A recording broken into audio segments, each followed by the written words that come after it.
ताज्या बातम्यांसाठी ABP माझाला subscribe करा आणि बेल आयकॉन प्रेस करा।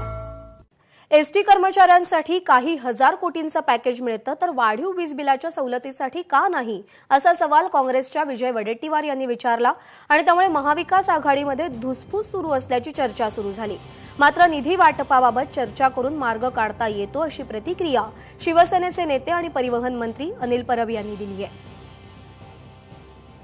नाही, हे सगळे विषय अंतर्गत आहेत। निधीचं वाटप किंवा ह्या सगळ्या गोष्टी ह्या बसून ठरवता येतात। एखाद्याला निधी कमी येतो, जसं काही ठिकाणी निधी कमी येतो, काही ठिकाणी जास्त जातो, परंतु याच्यावरती बसून चर्चा करून मार्ग काढता येतो हा काय फार मोठा विषय असं मला वाटत नाही। आणि त्यामुळे सरकारला चालण्यामध्ये काही अडचण नाही, सगळे आम्ही एकत्रच आहोत। ठीक आहे, एखाद्या वेळेला निधी कमी झाला असेल तर तो मुख्यमंत्र्यांशी बसून चर्चा करून तो प्रश्न सुटू शकतो। याच्यावर चर्चा चालू आहे। वीज बिल जरी आम्ही ज्या सवलती आम्ही त्याच्यामध्ये अभ्यास करत होतो त्याचा किती लोकांना फायदा होईल, कसं होईल हे सगळं बघून येत्या काही दिवसात याच्यात अंतिम निर्णय घेतला जाईल।